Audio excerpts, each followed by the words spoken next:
हर कोई इस बात को जानता है कि यीशु मसीह को क्रूस पर मारा गया था, लेकिन यीशु मसीह के लिए वो शारीरिक दर्द कैसा रहा होगा।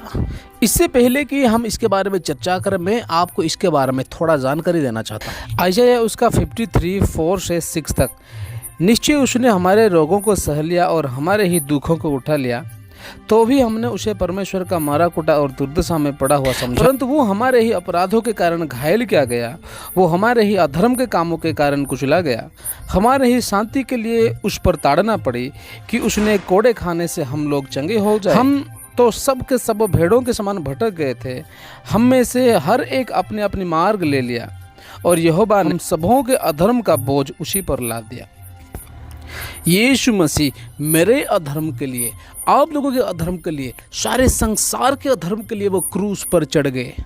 खूबसूरत चीज़ यही है कि उन्होंने कोड़े खाने से हम चंगे हो गए। अब हम माफ़ किए जाएंगे, अब हम उद्धार पा सकेंगे, जो कि यीशु मसीह के मृत्यु के बगैर संभव नहीं था।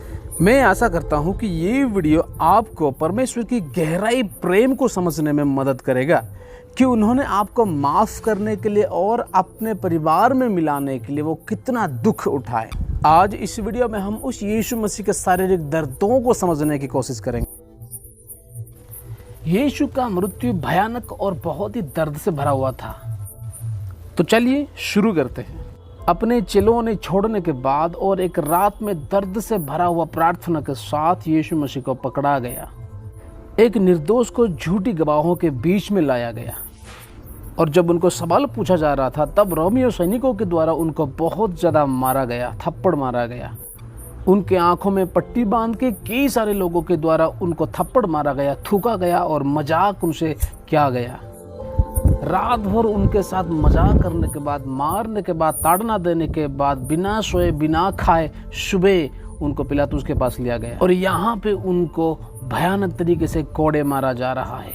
ये कोड़े किस प्रकार का था, चलिए मैं थोड़ा आपको बताता हूँ।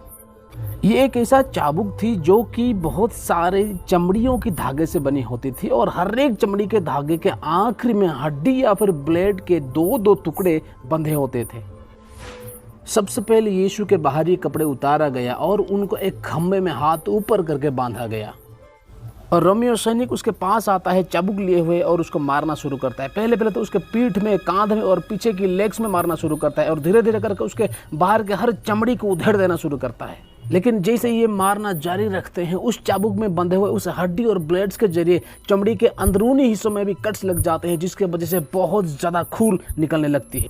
और जैसे जैसे ये लोग मारते चले जाते हैं, उस कटे हुए शरीर के हिस्सों में और भी मार पड़ने के वजह से अब खून के साथ साथ मांस के टुकड़े भी बाहर आने लगते हैं।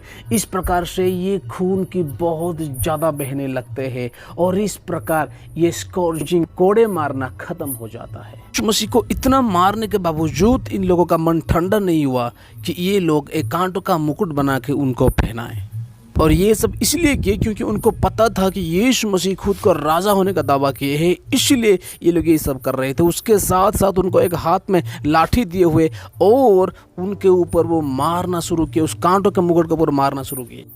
एक चीज़ हमें याद रखना है कि ये लोग सैनिक लोग हैं, इनकी मार कितनी ज़्यादा लग रही होगी, और ये लोग लाठी लिए और यीशु मसीह के सर पे मारना शुरू किए, जहाँ पे ऑलरेडी कांटों का मुकुट पहनाई हुआ है, और जिसके वजह से उस कांटों के जरिए और भी ज़्यादा वो कांटों का सर के अंदर चले जाने लगा।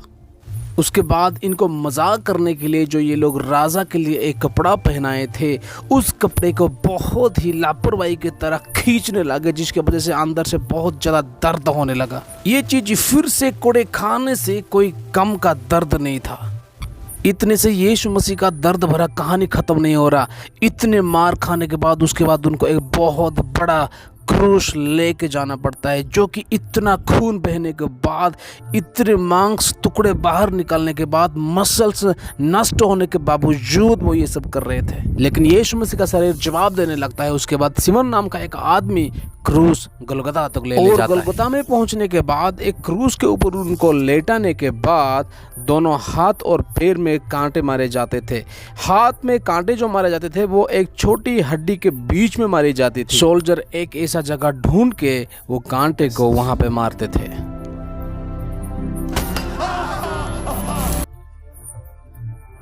और इस तरीके से उनको क्रूस पर लटकाया जाता था।